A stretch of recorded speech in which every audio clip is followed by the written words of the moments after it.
Iglesia Evangélica Getsemaní presenta a nuestro hermano Israel Galdames.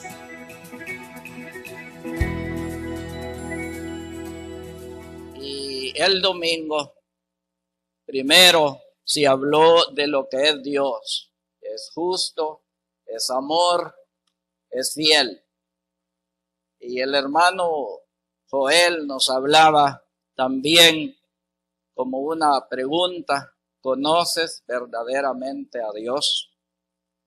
El martes, la hermana Paula nos leía que solo los necios no creen en Dios. Y nos habló de que ese Dios, pues, también castiga el pecado. Los niños hacen esta pregunta: ¿dónde vive Dios? ¿Quién es Dios? ¿Quién lo hizo a él? ¿Quién es el papá? Dicen unos. Esa pregunta hasta la hicimos nosotros cuando niños. Hemos cantado en esta mañana: cuán grande es Dios. ¿Cómo se lo imaginan, mis hermanos? Vamos a ver en esta mañana a dónde y con quién vive Dios. ¿A dónde y con quién vive Dios? Y solo en este versículo, aunque nos vamos a apoyar en otros versículos, pero aquí tenemos el testimonio del profeta al decir en este versículo: así dijo el alto y sublime. En el mensaje primero se nos decía que ningún hombre ha podido describir cómo es Dios. Los santos hombres de Dios tuvieron visiones, tuvieron revelaciones, y también Dios se les manifestó a través de personas que se les aparecían, pero luego, al final de esa aparición, eran seres angelicales, especialmente el Señor Jesucristo. Y hasta entonces ellos echaban de ver que era Dios el que se les había revelado. Sin embargo, otros tuvieron visiones. Dice el profeta Isaías en el capítulo 6, versículo 1, si lo pueden proyectar, pero dice así, si no sigan: en el año que murió el rey Uzías, vi yo al Señor sentado sobre un trono alto y sublime, y sus faldas llenaban el templo. Y dice, sigue allí: por encima de él había serafines, cada uno tenía 6 alas, con 2 cubrían su rostro, con 2 cubrían sus pies y con 2 volaban. Estos seres angelicales, y el uno al otro daba voces diciendo: Santo, Santo, Santo es el Señor Jehová de los ejércitos, toda la tierra está llena de su gloria. Y aquí en el versículo que leímos dice: el alto y sublime. Pero vean, hermanos, en el capítulo 66 de este libro y versículo 1 dice Dios: el cielo es mi trono y la tierra el estrado de mis pies. ¡Qué grandeza! ¿Verdad? Tienen razón los jóvenes de cantar cuán grande es Dios. Si nos pudiéramos imaginar la grandeza. Los que nos hablan de las distancias de la tierra a la luna, de los astros a otros. Cuánto, ¿verdad? De lo que hay. Y la luna es el satélite de la tierra. Y hay una gran distancia. Y han mandado sondas a otros planetas y se tardan a 6 meses, se tardó para llegar al planeta Marte. Y todavía hace unas cuantas semanas nos dijeron que los científicos han descubierto un planeta de color celeste. Y dicen que hay estrellas que no nos llega su luz de la gran distancia. Entonces, mis hermanos, qué grande es Dios. Él vive en las alturas. El rey Salomón, cuando edificó el templo en Jerusalén y lo dedicó a Dios, hace esta pregunta: ¿es verdad, oh Jehová, que tú habitarás con el hombre en la tierra? He aquí que los cielos de los cielos no te pueden contener, cuanto menos esta casa que yo he edificado.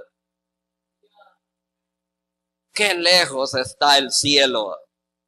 Ya nos lo enseñó aquí el pastor, que hay 3 cielos: el cielo de las nubes, de la atmósfera, el cielo de los astros y el cielo donde está Dios.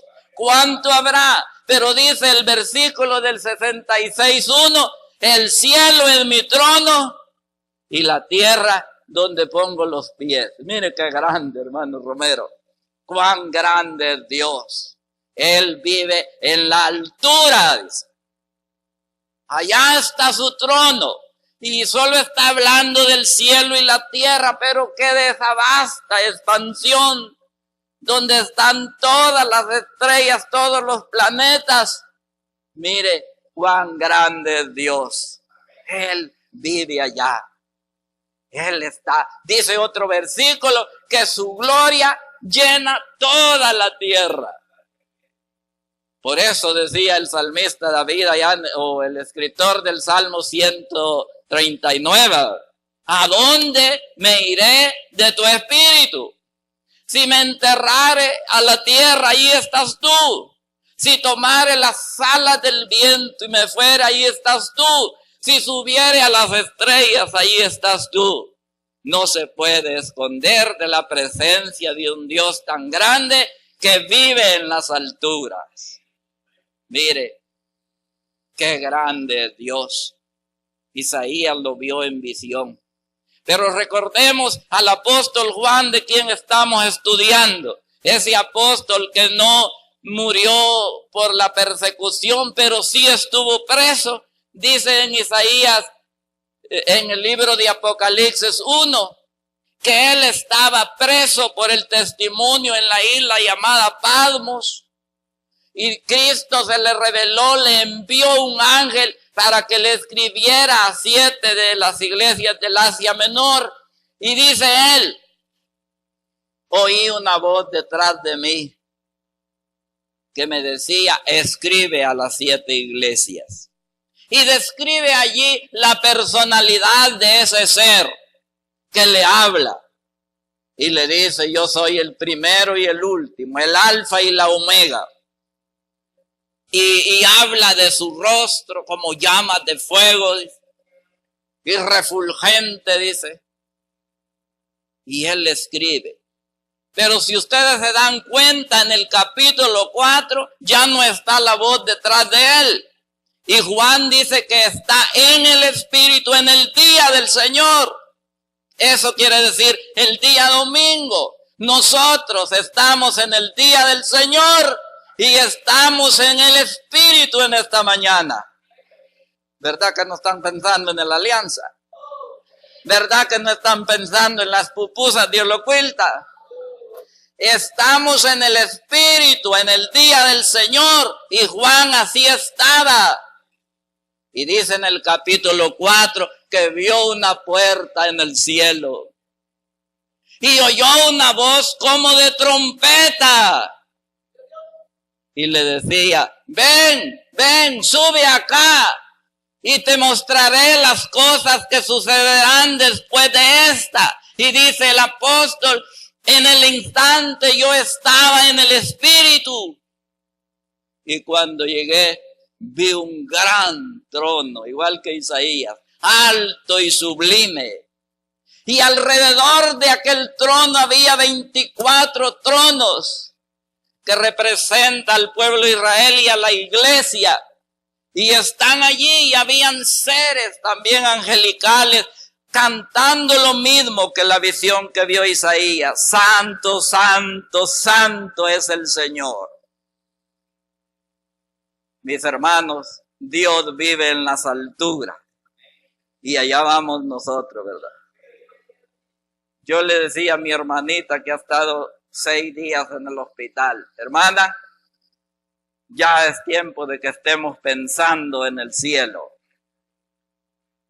Porque, bueno, ella quería irse a morir a su casa y la sacaron el jueves. Bien,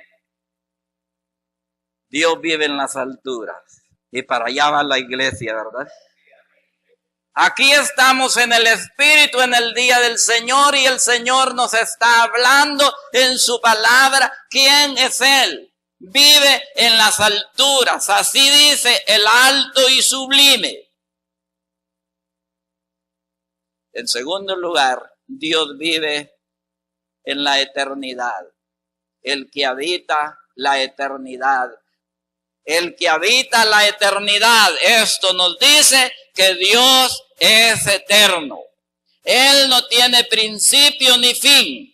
Es el mismo de ayer, hoy y por los siglos. Es eterno. Vive en la eternidad. A Él nadie lo hizo. A Él nadie le dice qué haces. Él es eterno. Es el Dios eterno que nos creó. Y también nos dio vida eterna. Y vamos a estar con el eterno por toda la eternidad. Vamos a cantar allá aleluyas. Y por eso es que aquí nosotros tenemos una obra que hacer y es proclamar su mensaje y es alabarle aquí.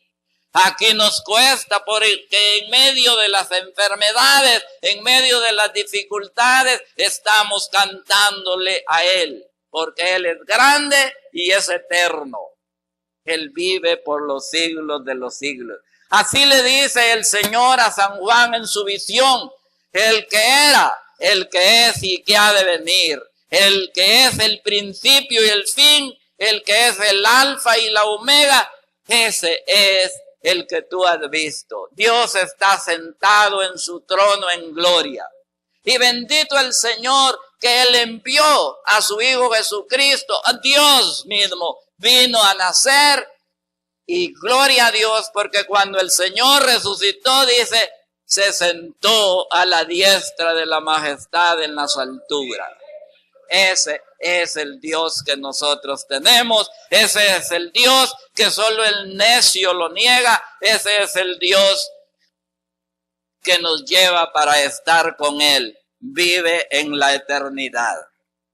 En tercer lugar, ese Dios que nosotros tenemos vive en santidad, cuyo nombre es el Santo, y que dice la mitad del versículo: yo habito en la altura y la santidad. Dios es santo. Él es santo. Así lo cantaban los querubines. Santo, santo, santo es el Señor Jehová de los ejércitos. Es por esa razón que Él exigió a su pueblo Israel: sed santos porque yo soy santo. Y es lo mismo que nos exige a la iglesia. Por el apóstol Pedro dice: sed santos porque yo soy santo. Porque Él vive en la santidad. Aunque nosotros estamos aquí en la tierra y todos conocemos que la santidad es instantánea. Cuando recibimos a Cristo Jesús, somos declarados santos por Jesucristo delante de Dios. Pero la santidad es progresiva. Cada día que avanza debemos ser más santos que ayer. Y la santidad completa cuando nos vayamos con el Señor. Pero Él quiere santidad. Y Él mismo dice que en el cielo no entrará cosa inmunda, que allá entrará solo la santidad. Sin embargo, no lo somos, ¿verdad?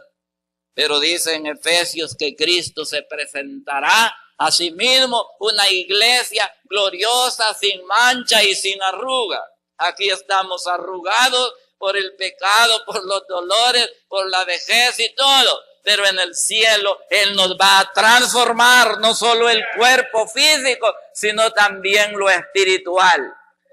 Pero, hermanos, Él exige santidad de su iglesia. Así que dice el final del libro, el que es inmundo, que siga inmundo, pero el que quiere ser santo, santifíquese más. Cada día debemos escalar esos peldaños de la santidad, ya no ser los mismos que cuando venimos a Jesucristo, todos arruinados, ¿verdad? Todos llenos de defectos, todos enojados. Cada día debemos ser mejores, ¿verdad? ¿Verdad, esposos? ¿Verdad, esposas? ¿Qué cuesta, verdad? Nos enojamos así de rápido. Pero cada día debemos procurar la santidad, ir escaldando, ir cada día creciendo en la santidad. Yo he avanzado en estos 3 puntos porque miren lo que sigue, dice él. Ese Dios santo, ese Dios grande y eterno, nos hace vernos pequeñitos, impuros y todo eso. Y quizá por eso algunos no quieren acercarse a Dios. Me decía una joven vecina de mi hija, Yana Popa, a mí no me hable de eso, soy demasiado pecadora, ya no tengo esperanza. Así es el hombre, se siente tan pecador que no quiere nada con Dios. Pero mire, dice la otra parte del versículo que Dios habita, ¿con quién? Vive en la santidad, pero vive ¿con quién? Con el quebrantado y humilde de espíritu. Dios vive con el quebrantado y humilde de espíritu. Cuando usted y yo venimos a Jesucristo y entregamos nuestra vida, nos quebrantamos, nos humillamos. Y por eso, iglesia, ¿creen que Dios está con nosotros en esta mañana? Muy suave, ¿verdad? Él está con los quebrantados y humildes de espíritu. La Biblia habla que Él no se lleva con los orgullosos. Y aquellos orgullosos no los vamos a clasificar por lo que tienen, ni por lo que son, porque hay pobres orgullosos que no quieren nada con Dios. Cuando yo era un jovencito, mi padre hacía mucho trabajo y me ponía a trabajar como unos 6 ancianitos. Él tenía varios terrenitos ahí que cultivaba y me decía, anda con estos señores a hacer ese trabajo, y por último hacía lo más extenso de su terreno. Y dentro de esos ancianitos habían unos 3 que no eran cristianos y otros 3 que sí lo eran. Y uno de ellos se enfermó, ya tenía los 70 años. Y le hablábamos, don Alejandro, entréguese a Cristo para ir con él. No quiero saber nada de eso, decía. Y ya agonizando, don Alejandro, acepte a Cristo. Estoy bien, no quiero nada de eso. Y murió don Alejandro sin Dios y sin esperanza. Eso es un orgulloso. El que se cree bueno, el que se cree que está bien, el que no quiere nada con Dios es un orgulloso. Y Dios no está con él. Dice que Él está con los quebrantados de espíritu. Y un día el hermano Romero vino a Cristo quebrantado, que no podía hacer más por él mismo. Y desde ese día Dios está con el hermano. Pero mis hermanos, cada día nosotros tenemos que quebrantarnos ante la presencia de Dios. Es pecado que nos vayamos a trabajar sin quebrantarnos. ¿Cómo dice el hermano pastor que debemos de hacer?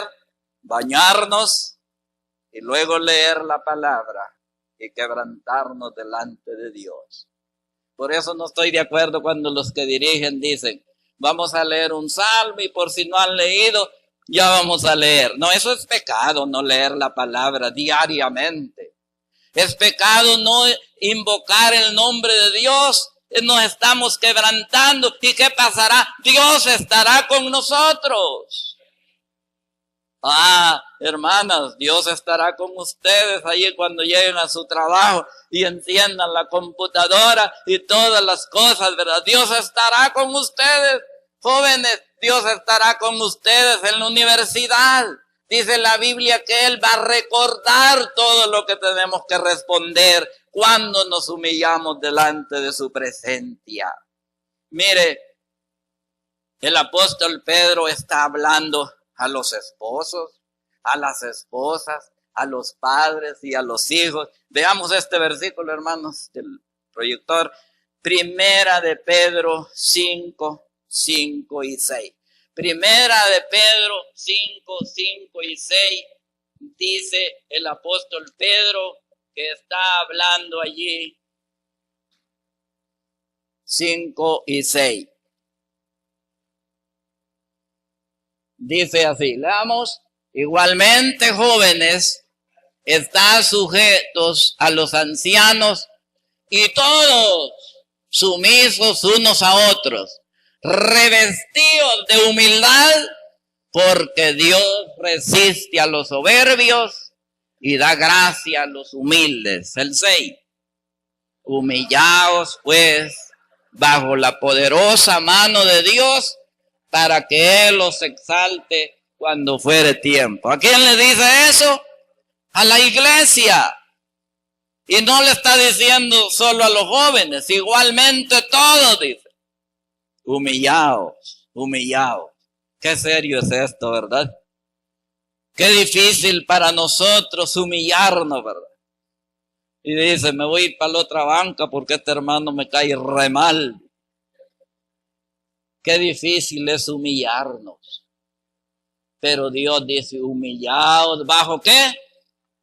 La poderosa mano de Dios. Y Él los exaltará cuando fuere tiempo. Tenemos que humillarnos todos los días delante de Dios para que Él esté con nosotros y apruebe todo lo que hagamos, porque Dios resiste a los soberbios y da gracia a los humildes. Busquemos otro versículo, Santiago 4, 6. Santiago 4, 6.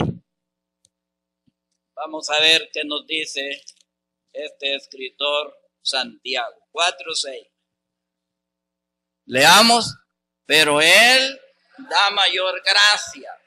Por eso dice Dios, resiste a los soberbios y da gracia a los humildes.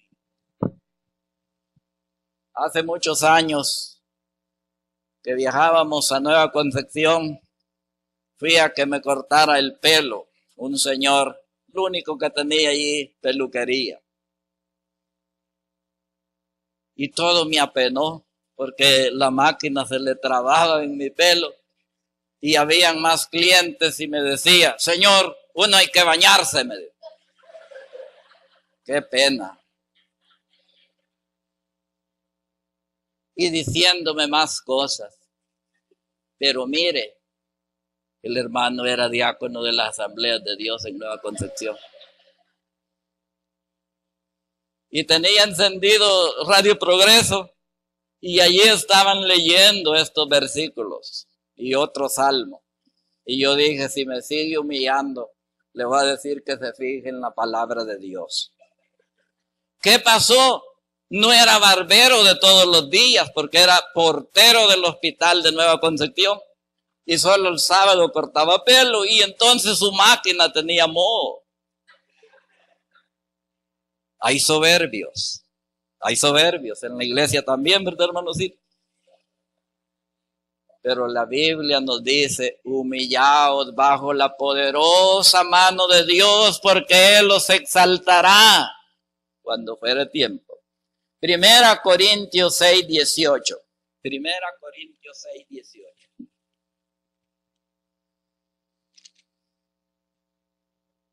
6:18. Perdón. Aquí sí me equivoqué, creo que es segunda.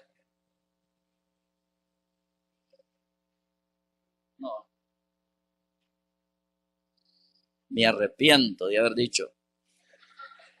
Dios resiste a los soberbios y da gracia a los humildes. Dios vive con los quebrantados de espíritu. Él vive con su pueblo. Los humillados que reconocimos que solo su gracia nos puede salvar. Y Él estará con nosotros cuando nos humillemos delante de Él cada día. Y qué bueno, ¿verdad? En el cielo Él nos va a exaltar. Y allá estaremos con Él, porque Él es soberano. Y Él vive en gloria, y Él vive en santidad. Y nosotros vamos para allá. Y en este punto, mis hermanos, que Él habita con nosotros, Él se llama nuestro Padre. Mire, ese Dios que tiene su trono en el cielo y sus pies en la tierra, ese Dios alto y sublime, ese Dios eterno y grande, se llama nuestro Padre. Mire qué maravilla. Puede ser que nuestro Padre haya sido pequeñito, pobre, pero mire el Padre celestial que tenemos. En la oración el Señor dijo, cuando oren digan, Padre nuestro que estás en los cielos. ¡Qué maravilloso! Es nuestro Padre, ese gran Dios que le hemos cantado en esta mañana. Y el Señor dijo, si ustedes como padres son malos, pero saben dar buenas cosas a vuestros hijos, ¿cuánto más vuestro Padre que está en los cielos dará buenas cosas a los que le piden? Él es nuestro Padre y sabe nuestras necesidades. Mi hermano, mi hermana, Él sabe su enfermedad, su angustia, su dolor. Él sabe que no tiene dinero. Él sabe en los problemas que está, señoritas, jóvenes. Quizás nosotros los adultos, los padres, no los comprendamos y los ignoremos su necesidad. Pero su Padre que está en los cielos sabe que usted tiene necesidad. Sabe que usted tiene lucha con este mundo. Nosotros podemos decirle, no, si yo viví la juventud, pero eran otros tiempos, aunque siempre había pecado, pero ahora es difícil para la juventud. Pero Dios sabe eso. Dios sabe eso. Así que, mis queridos jóvenes, adelante. No se disgusten con sus papás si no los entienden, porque vuestro Padre Celestial sabe de qué cosas tenéis necesidad y sabe dar buenas cosas a los que le piden. Ese es nuestro Padre que conoce nuestra situación. Ese es nuestro Padre que tenemos en los cielos. Y a Él le pedimos. Mire, es rico, ¿verdad? Dice la Biblia que es dueño de todo el mundo. Que es dueño de todo. Y ese es nuestro Padre. Y tan pobres nosotros, ¿verdad? Pero Él es nuestro Padre. Y Él sabe también qué necesitamos, porque en la oración hay su voluntad. Él sabe lo que le queremos pedir, pero Él sabe lo que necesitamos. Y Él sabe llevarnos en la vida como Él quiere. Bendito el Señor, ¿verdad? Él está con nosotros, pero Él quiere humillación. Mis hermanos, si alguno está en esta mañana que no se ha humillado delante de Dios, que no ha reconocido que solo Dios lo puede salvar, esta mañana usted puede humillarse y decir, te necesito, Señor. Sé que no puedo ir al cielo por mi propia cuenta. Sé que no puedo ser salvo por lo que yo hago y soy. Solo creo que tú me puedes salvar. Usted se está humillando y entonces Dios está viendo su humillación. Pero mi hermano, quien sea que fueres, Si tú has ofendido a Dios, pero no te humillas. Mire, una de las razones por qué David se llama el hombre conforme al corazón de Dios es porque él se humilló. Él pecó, pero Dios le mandó al profeta Natán y habiéndolo amonestado, David se humilló y hizo esta oración. Contra ti solo he pecado y he hecho lo malo delante de tus ojos. Él se humilló. Sin embargo, el rey Saúl, Dios le mandó al profeta Samuel y Saúl no se humilló. No, yo he cumplido cabal lo que Dios me dijo, decía. Y Samuel le dijo, ¿y qué es ese balido de vacas que oigo? Esas las traje para el sacrificio. No, Dios le había dicho que eliminara todo lo que había en Amalek. Y otros más que pudiéramos decir que se humillaron. Aún grandes reyes. El rey Nabucodonosor, ¿verdad? Aunque él se exaltó y dijo, ¿no es esta la gran Babilonia que yo edifiqué? Entonces Dios lo rebajó y lo hizo que sintiera deseos de comer pasto como buey. Y allá se estuvo en los potreros comiendo zacate. Y por más que les digan, papá, vámonos para el palacio. No, yo soy buey. Se humilló y dice que hasta que reconoció que Dios domina sobre la tierra y sobre los hombres y que Él elige al que Él quiere. Hasta que él se humilló, fue sanado y volvió al palacio y siguió siendo rey. Hasta que escribió y reconoció al Dios Altísimo, porque Dios exalta a los que se humillan. Querida señorita, querido joven, que nada del orgullo esté en su vida, porque la juventud puede traer orgullo. No. 15 a 20 años. Y también los varones, ¿verdad? Yo me burlaba de un hermano porque solo era pastillas de mejorar que los hermanos primero. Y bueno, cuando nos hicieron la fiesta hace 2 años aquí, yo fui a dejarle en el mes de abril a mi hermana una invitación y la fiesta era en junio. Ay, hermano, ya no puedo caminarme. Y yo le hice una broma porque yo le tiro bromas a ella y le dije, mira, hoy es abril, si te vas ya llegas en 2 meses. Y hace poco le dije a mi esposa, le voy a ir a pedir perdón a Dina, porque ahora yo soy el que no puedo. Sí, la vida nos puede traer orgullo. ¿Qué de lo que sabemos? El hombre puede tener varios títulos y tantas cosas, ¿verdad? Tanto dinero. Las hermanas pueden sentirse orgullosas, ¿verdad? Fíjese que yo tengo problemas para ir en los buses. Siempre mi esposa me dice al rincón. Porque allí prefiero, porque si me hago en el otro asiento, saco mis pies así. Y fácil se tropieza otro, me van a tratar todo. Pero eso lo hago por unas mujeres orgullosas. Iba para Chalatenango y me sentí a la par de una mujer y me dijo, señor, retírese. Yo voy bien aseada. Me humilló. Como 3 mujeres me han dicho lo mismo. Eso es orgullo. Y aquí en la iglesia usted puede sentarse con cualquiera porque es su hermano. Y aunque no se haya bañado.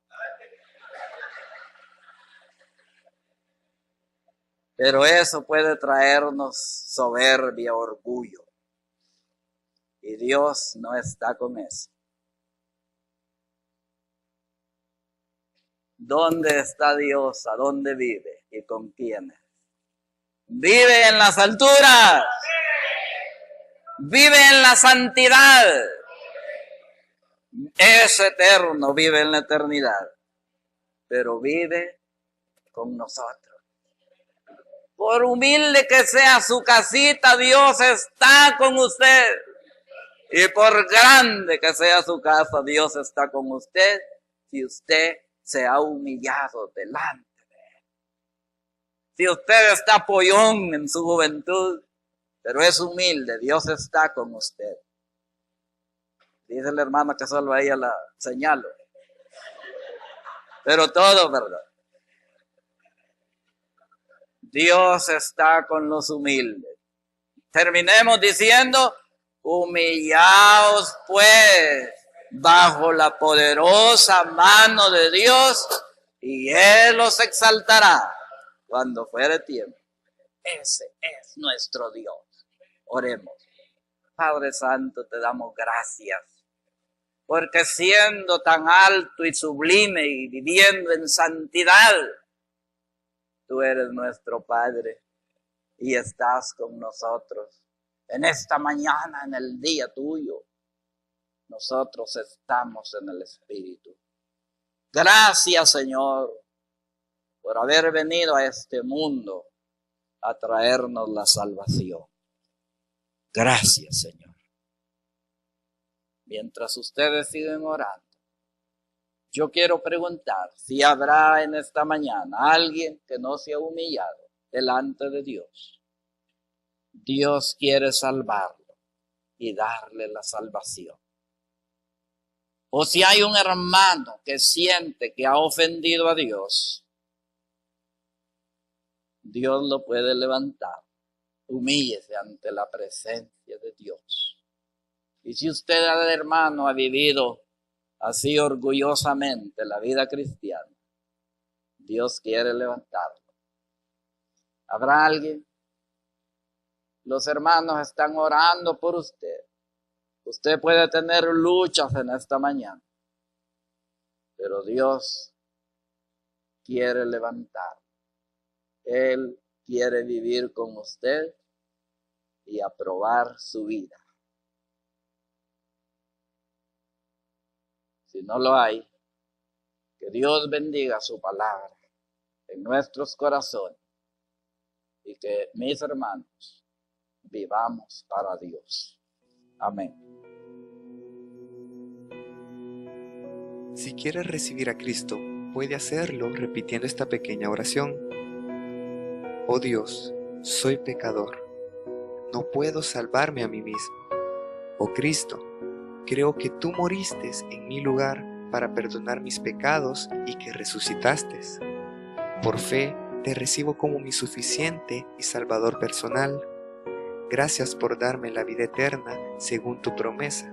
En el nombre de Cristo Jesús. Amén.